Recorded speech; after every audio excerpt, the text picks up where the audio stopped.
अस्सलाम वालेकुम। वक्फ amendment bill 2024 BJP ने जो पार्लियामेंट में पेश किया है, उसकी अहम वजह यह है कि हिंदुस्तान में सबसे ज़्यादा ज़मीन रखने वाला अगर कोई डिपार्टमेंट है तो वो फॉरेस्ट डिपार्टमेंट है। उसके बाद दूसरे नंबर पर रेलवे डिपार्टमेंट है जिसके पास सबसे ज़्यादा ज़मीन है, और उसके बाद तीसरे नंबर पर सेंट्रल गवर्नमेंट का जो डिफेंस है उनके पास है, और चौथे नंबर पर हिंदुस्तान में सबसे ज़्यादा ज़मीन है तो वो वक्फ बोर्ड के पास है।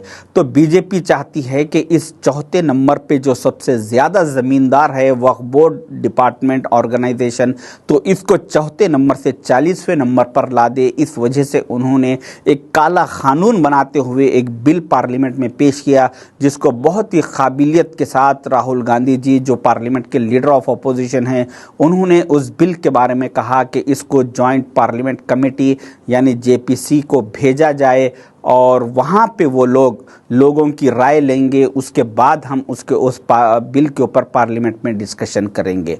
तो जैसे ही इस बिल को राहुल गांधी जी के कहने पर जेपीसी को भेजा गया, तो वहाँ पर मुस्लिम ऑर्गेनाइजेशन जैसे कि मुस्लिम पर्सनल लॉ बोर्ड है और जमीयतुल उलमा है और कई ऐसे मुस्लिम ऑर्गेनाइजेशंस जेपीसी से रुजू हुए और उन्होंने इस बिल को अपोज किया। और अपोज करने के बाद मुस्लिम पर्सनल लॉ बोर्ड ने कहा, एक मेल आईडी उन्होंने तैयार की, एक स्कैनर तैयार किया, जिस स्कैनर को हमें चाहिए कि स्कैन करके अगर हम मुस्लिम पर्सनल लॉ बोर्ड को मेल करेंगे तो वो कितने करोड्स ऑफ मेल उनको रिसीव हुए, वो मेल्स वो बताएंगे कि देखो इतने करोड्स ऑफ लोग इस बिल को अपोज कर रहे हैं। वो मेल्स जेपीसी को बताया जाएगा, और उसके बाद वो एतराज़ात को देखते हुए वो लोग पार्लियामेंट में इसको बोलेंगे कि इतने करोड्स ऑफ लोग इसके ख़िलाफ़ है, लिहाजा इस बिल को रोक दिया जाए, ख़त्म कर दिया जाए। इसका छोटा सा प्रोसेस है कि आपको जो स्क्रीन पे जो स्कैनर दिख रहा है, इस स्कैनर को आपको स्क्रीनशॉट लेके इसको स्कैन करना है। स्कैन करने के बाद आपको एक ब्लू लाइन आएगी, एक मेल आपके फ़ोन से ओपन होगा, उसमें ब्लू लाइन पे ओपन मेल बोल के आएगा, उसको आप क्लिक करेंगे तो फिर उसके बाद वो पूरा मैटर जो मुस्लिम पर्सनल लॉ बोर्ड ने तैयार किया वो आपके स्क्रीन पे आएगा। फिर उसके बाद आप उसको अगर एक फॉरवर्ड का बटन दबा दे तो वो मेल आपके फ़ोन से डायरेक्ट मुस्लिम पर्सनल लॉ बोर्ड को पहुंच जाएगा।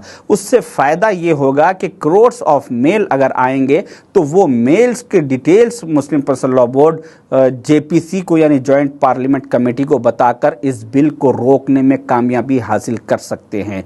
ये प्रोसेस सिर्फ और सिर्फ 5 से 6 सेकंड का है। अगर हम 5 से 6 सेकंड का प्रोसेस करने के लिए हमारे पास वक्त नहीं है तो फिर आप तैयार हो जाइए कि इस मुल्क में जो 3 लाख से ज़्यादा मसाजिदें हैं, हज़ारों खानखाएँ हैं और 10 लाख एकड़ से ज़्यादा जो वक्फ की ज़मीन है, ये सब कुछ तबाह होने से फिर कोई नहीं रोक सकता। आप इसको इतना गफलती में या इतनी आसानी से मत लीजिए और अपना 5 से 6 सेकंड का प्रोसेस करके इसको इमीडिएट फॉरवर्ड कीजिए, क्योंकि कल यानी 13 सितंबर को इसकी आखिरी तारीख़ है। कल जुमे की नमाज के बाद हर मसाजिदों में ऐलान कीजिए और मसाजिदों के बाहर वहाँ के ज़िम्मेदार नौजवान कमेटियाँ वाले एक 4-5 काउंटर लगाइए, टेबल्स लगाइए, उस पे स्कैनर की फ़ोटो रखिए और लोगों को गाइड कीजिए कि सिर्फ इसको स्कैन कीजिए, और जो भी मुसल्ली नमाज के बाद बाहर निकलेंगे उनको कहिए कि